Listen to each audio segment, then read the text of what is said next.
Welcome to the Donald Trump impeachment take two. Right? That's what we're doing right now. Donald J. Trump, 45th President of the United States, first president to be impeached twice. Maybe. There's still some question about that. Sort of. I mean, technically he has been impeached a second time, but the question right now is it constitutional? But let's back up a little bit. Let's get all the story here. Let's get all the facts, because that's what we do. We make facts. Well, we don't make facts, we tell the facts. So here's the facts. January 6th. The infamous day. Live on in history. Blah, blah, blah, blah, blah. Stupid stuff. Anyhow, January 6th is when Congress individuals were up there trying to decide, or not trying to decide. Basically, we're confirming the electoral votes to affirm that Biden actually won. Now, there was already a plan in play for what needed to happen. There's people out there saying, hey, we need to debate these electoral votes in these various states because there's still question about what the heck's going on here. I mean, a lot of us still believe that there's cheating happening. But anyhow, before that and kind of during all that, Trump was out there doing the Trump thing, basically doing a rally. It could be a State of the Union address for all we care. He was just talking to the people, he had his usual 10, 50,000 people, however many were out there. And he was talking to them, rah, rah, rah, getting them up, and of course talking about marching on the Capitol. All right, talking about, peacefully demonstrating and how we, are rooting for the congressmen that are going to try to, put a kibosh here on this nonsense. Because, like I said, a lot of us believe that there was cheating going on, and we want this bad stuff to stop. Well, and of course, after that, some kind of riot broke out, and there was basically an attack, if you will, on the Capitol. We've already discussed all this. We talked about this. Well, anyhow, Democrats are like, Trump incited it. And they have this really weird way of wording it. Basically, because he said march on the Capitol, that meant violently march on the Capitol, unlike all the other marches that have ever happened on the Capitol throughout, the entire time America's been around. Okay, people protest all the time peacefully. That's what he was talking about. In fact, I think we just had it, or it's coming up. It's hard to keep track of what's going on where with all this COVID nonsense. But March for Life, right? That's a march. I think it just happened, if I remember right. And the March for Life, that goes through. And that is a march, and it goes on the Capitol. Is there any attacks on it? Heck no. That's stupid. That's against our rules, right? Because we're decent human beings. But anyhow, so you have that. And but the other thing they're throwing in there, besides the fact that he said march on the Capitol, is talking about basically fighting on, fight hard, fight something, something, something. And they're saying that was part of it, that he basically giving them the marching orders to go attack. Well, that's all bupkis. Seriously, until 10 minutes before that speech, that terminology is what people use all the time. And heck, they still use it all the time for all kinds of things. You have lawyers who fight for their clients. They fight very hard for their clients to win. You've got the individuals who just won the Super Bowl, right? You have the Chiefs and the Buccaneers playing, Buccaneers and Chiefs, really. Both of them fought really hard to win. Only one, fought harder, I guess you could say, because the Bucs won. And the rest is history, as they say. So saying we'll fight hard, or you need to fight hard, or we're fighting hard, whatever fight hard nonsense was going on there, that's not calling for insurrection. That's just using language, using the words we always use. What's the big deal here? Okay, I know what the big deal is, but anyhow. So you got that going. But on top of that, one of the other issues that's come out, in fact, yay on you, Rand Paul, for calling this out. Freaking mad at some individuals for not fighting this thing. 45 Republicans said, in the Senate said, this is unconstitutional. And it is. And it's right there in the Constitution.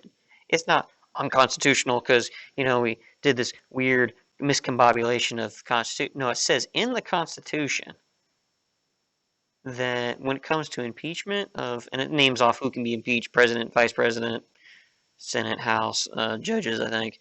Anyhow, it says when it comes to impeachment, they cannot go further than, as in you can't do anything else, removal from office, and prevention from holding public office or public trust ever again.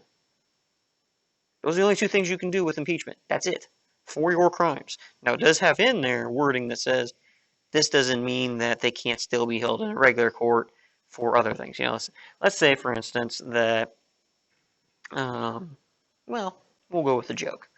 All right, Donald Trump once said that his people loved him so much that they would still, be rooting for him if he walked down the stairs of the White House and shot somebody right there in front of everybody. Now, of course, he was joking. He wouldn't actually do that. That'd be ridiculous. But let's pretend for a moment he did, or any president did. Walked down the steps of the White House, right in front of all the cameras, and shot someone. Okay, you could be impeached, and rightfully so, could be impeached for that. Because it is considered a high crime and misdemeanor. But then on top of that, after you've been removed from office, you can't go back to office anymore. Then on top of that, you could go to court, a regular court, and be charged with murder. You could do that. It's right there in the Constitution. That's what that wording means. All right, so anyhow, and we'll get to that in a minute. It's very important to remember. Anyhow, so the impeachment says, for when you impeach, removal from office, can't hold a position again in public office or a public trust. Okay, you can't remove someone from office who's already gone. Donald Trump is no longer in office. I mean, remember that? Because, Biden's currently sitting there. So you can't remove him, which means you only have one option left, which is prevention from ever holding office again. Which, just between you, me, and the wallpaper, is, hey, these guys are trying to make sure that not only he, but anybody else who decides to try doing this, have that firm warning, you can't come to our house. My stuff. In fact, interesting note, there's a guy out there, his name is Mark Stein. Really cool guy. I like listening to him. And he made a point. It was a very good point, but it just kind of, it was profound, and of course didn't resonate, I guess you could say. Or I thought he should have expounded on it, or whatever. But it was just, whoa, think about it. It's really cool. So I'm going to express what he kind of talked about. The idea was, behind this constitutional America that we have, this democratic republic, is the idea that, all these people up until the United States was founded were being ruled by legacies, being ruled by certain families. And America's like, no, we're not doing none of that. No, everybody gets to play.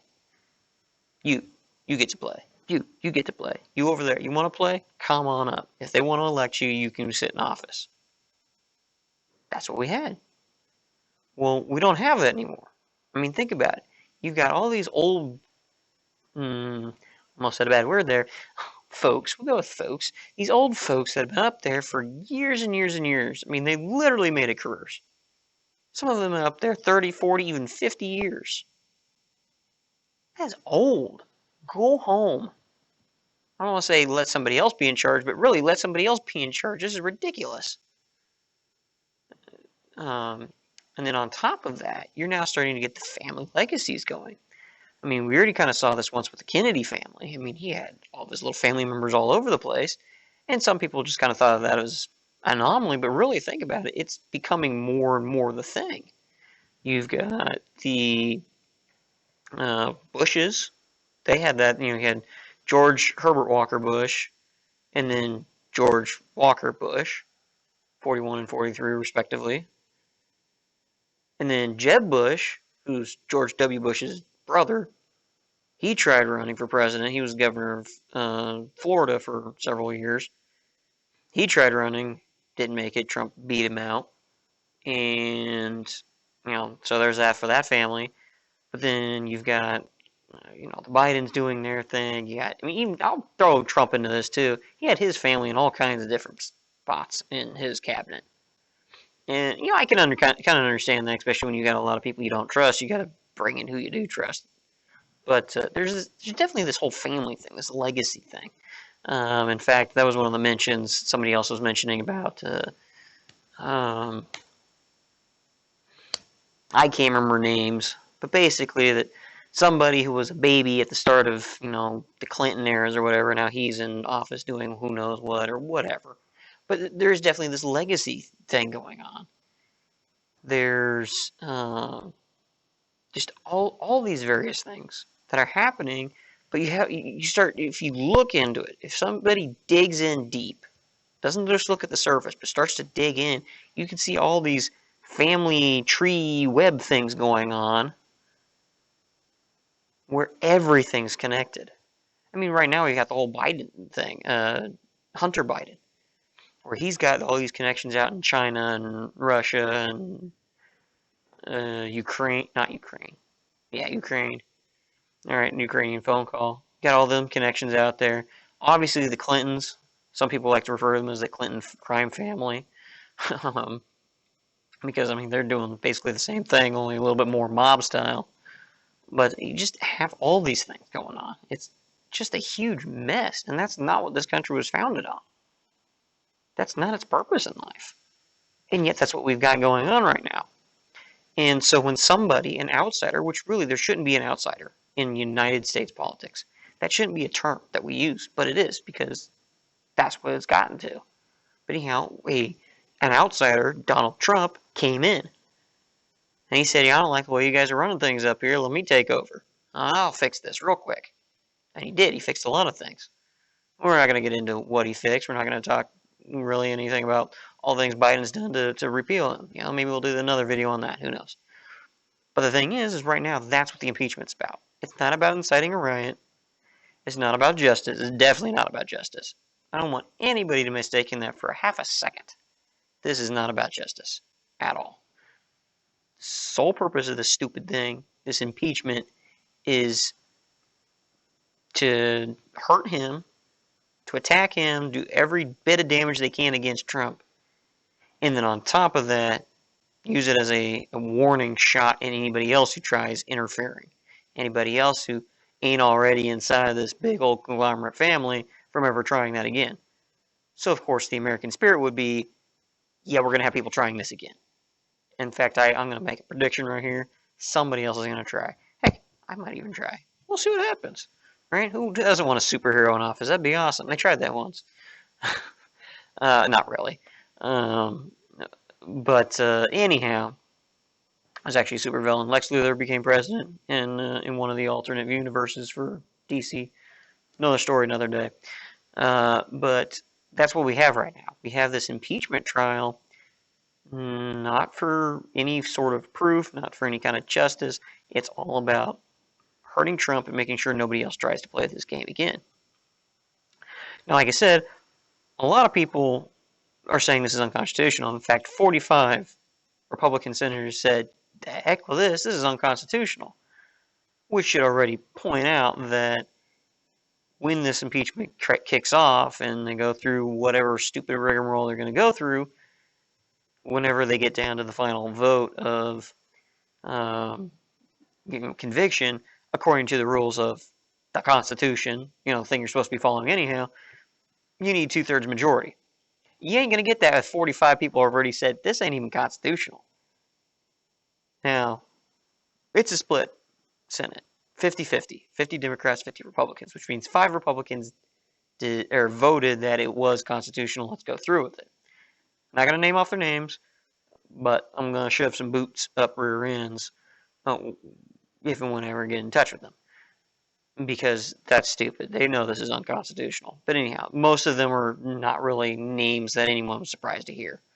1 or 2 were, but anyhow. So you're already starting off with 45 people not agreeing with this. Now remember, that's 100 people in the Senate. You need 2/3 majority, which for those of you who can't math, that means you need 67 votes that he's guilty. You've already removed 45. You're not getting to 67. That ain't going to happen. So the whatever else they do, this is all for show. because they know they're not going to get enough for a conviction, which should be another reason they dumped the whole thing out the toilet.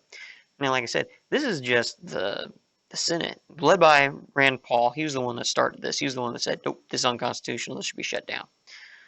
But then Trump's lawyers jumped in on it. Oh, boy, did they run with it. They were like, was that you say, Rand Paul? And we're like, we're dead down real quick.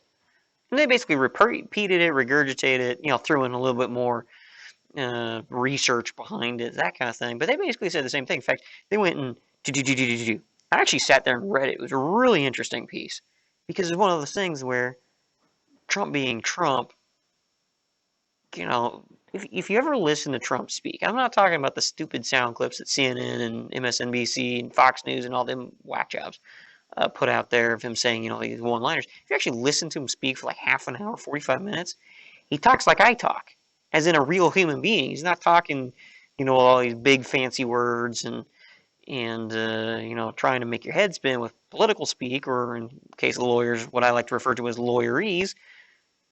And it just talks normal. Well, that's what I'm reading here. Basically their rebuttal to Congress. I'm reading this, and it's in plain English. It's like, here's the first part of what you said. Here's what you said. Here's why this is wrong.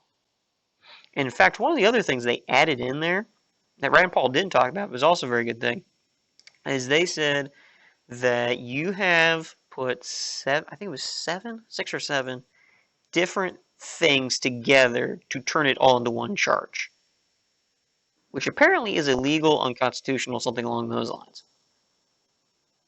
Basically, you took this piece, this piece over here, all these 6 or 7 different pieces, and put them together into one criminal charge, which you can't do. So I'm going to explain this in a very simplistic manner what they're talking about. Now, I'm not going to get 6 or 7 different pieces. I'm going to get 3 different pieces and then come up with a crime to put those 3 together. All right, I'm doing this off the top of my head, so bear with me a minute. Let's say that you purchase a gun. You say things that are, let's say that you say things about your neighbor, basically that you don't like your neighbor. And,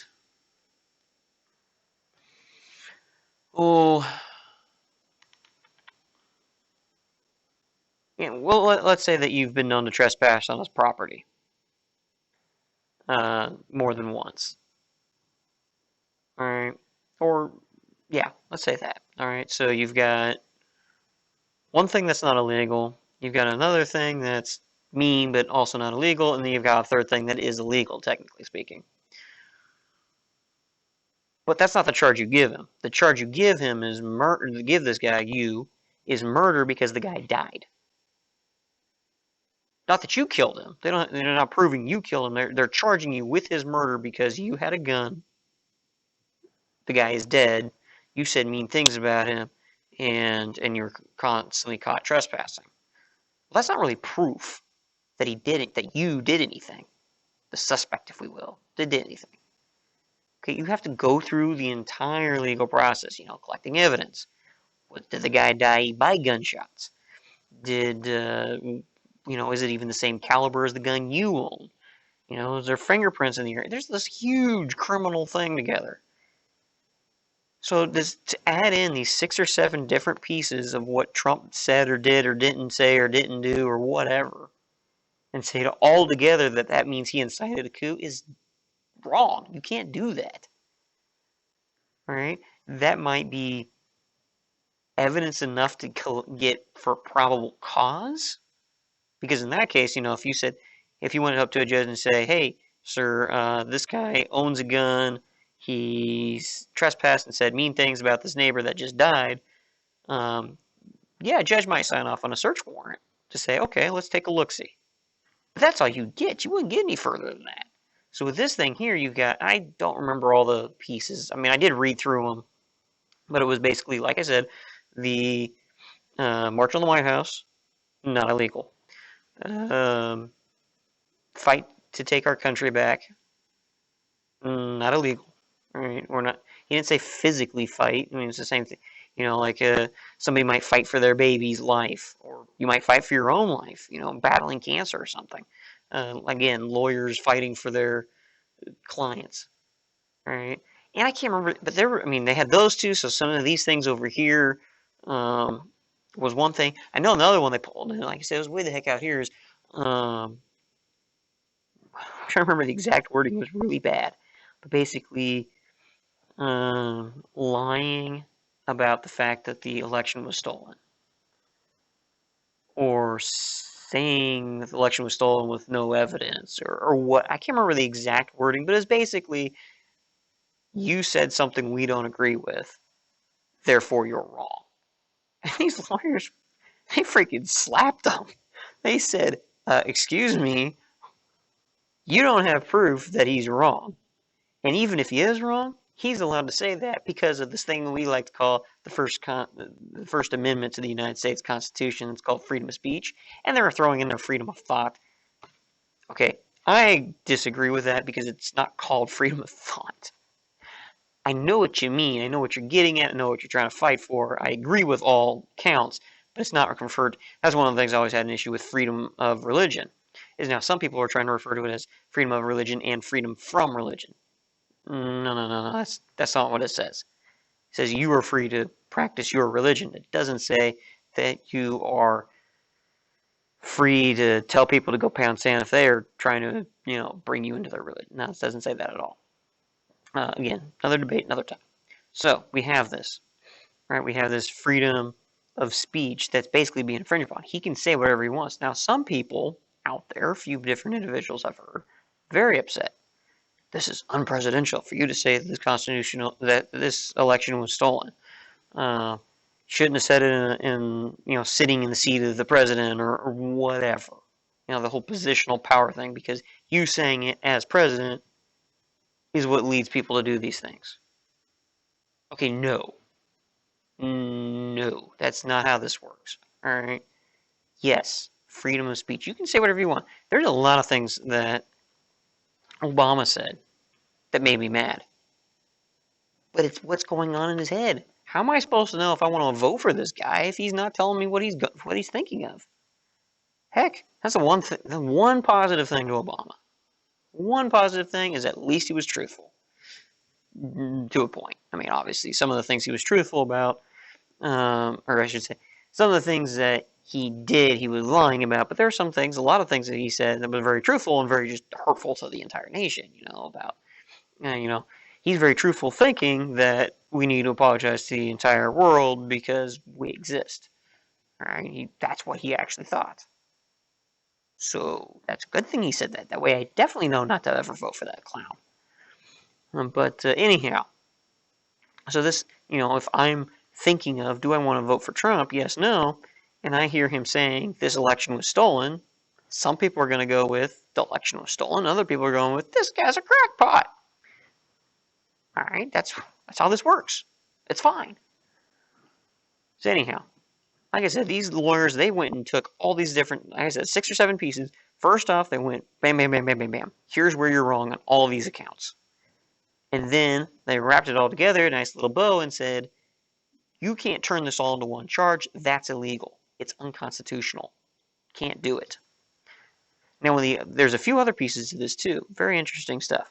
First off, when you impeach a president, a sitting president, the person who's supposed to be impeaching is the Chief Justice of the Supreme Court, which in this case would be Chief Justice Roberts.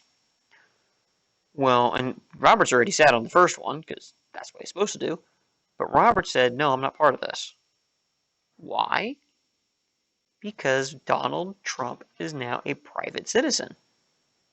That's right, private citizen. He's not the president. You cannot impeach someone who is now currently a private citizen. Yes, I know he holds the title of president, basically former president is how you term it, but you can still call, technically speaking, you can still call him President so-and-so. He's just not the current president.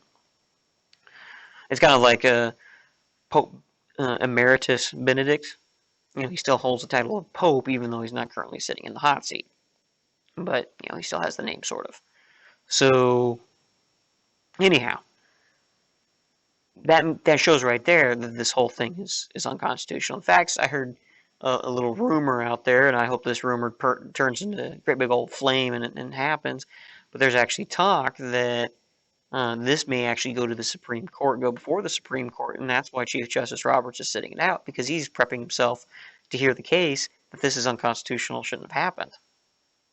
And that's something that again, it was like this little itty bitty rumor way out here in who knows whereville that should be, hey, let's boost this up. Let's really talk about this. Because if that's the case, think about that. Think about the president. This is what I was saying earlier about, does this affect us? Because it does. It really does affect us. Because if this does go before the Supreme Court, which I hope it does, I don't care which way they rule on, guilty, not guilty. They better freaking say non-guilty. I mean, they actually should still throw it out. In fact, that's what I heard happened actually today. Is the lawyers have once again said, you need to throw this out. This is unconstitutional. You can't do this. But anyhow, if it does go before the Supreme Court, and like I said, it should, no matter which way the wind blows, that's going to be a deciding thing.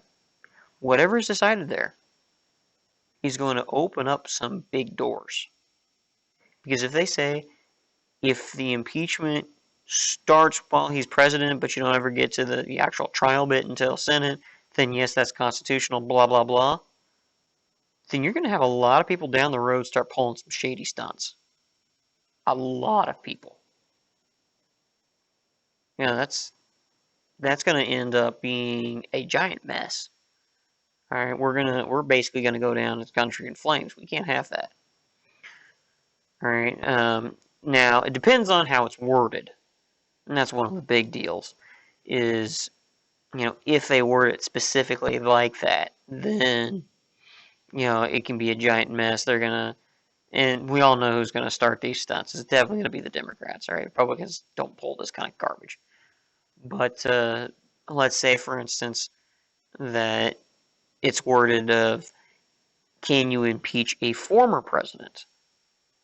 Now, you word it that way, well, not only does that open up any president down the road after he's left office, but that means any who's still alive right now. We could go back and re-impeach Clinton. We can go impeach the Bushes. We can go impeach Obama. What sense does that make? That's just wrong. Now, I agree, Clinton did some illegal things, and he was impeached for it, but, the good buddy system there got him out of it, got him out of conviction. Obama, I think, did a terrible job and should have been impeached, but we all know that was never going to happen. But anyhow, in fact, some people have said that an impeachment now is basically a cheapened weapon. It's useless because it's been used so many times now, just in the past 20 years. Well, 30 years, if we want to make sure to rope in, exactly for Clinton. But it's been used a lot. Even threats of it have been used way more than they used to. So, but anyhow, so this is what we got going on now. Right, we got this impeachment thing, and that starts tomorrow. Starts on Tuesday, the 9th.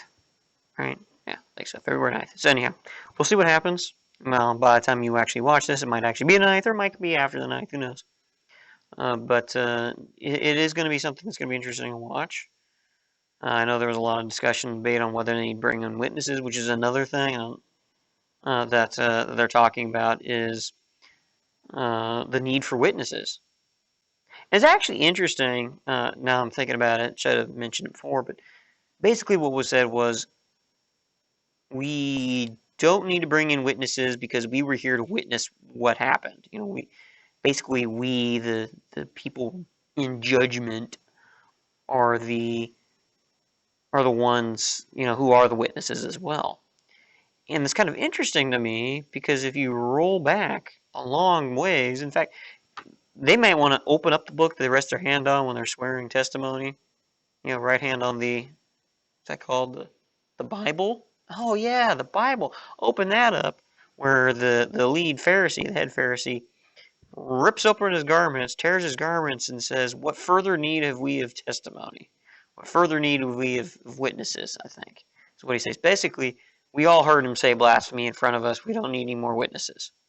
That sounds an awful like what's going on here. Now, I'm not at all trying to liken Trump to Jesus because let's face facts, he ain't anywhere close to Jesus's level. But, that's basically what's going on here. You know, with a nod to Blazing Saddles, witnesses. We don't need no stinking witnesses. That's what the Democrats are basically saying right now. I don't need them. We have all the proof we need. It's public. Everybody knows that he's a dirty, rotten, blankety, blankety, blankety, blank. Yeah, most of us are going to disagree with you. We're all going to say you're full of it. Now, here's the big deal. Right? The kind of thing I was talking about before. What is this going to do? Even afterwards, all right? Technically he's already impeached. You can't really pull that one out. Again, 99.9% chance he ain't getting convicted because 45 Republicans already said this is BS. But on top of that, it's going to be a giant fight.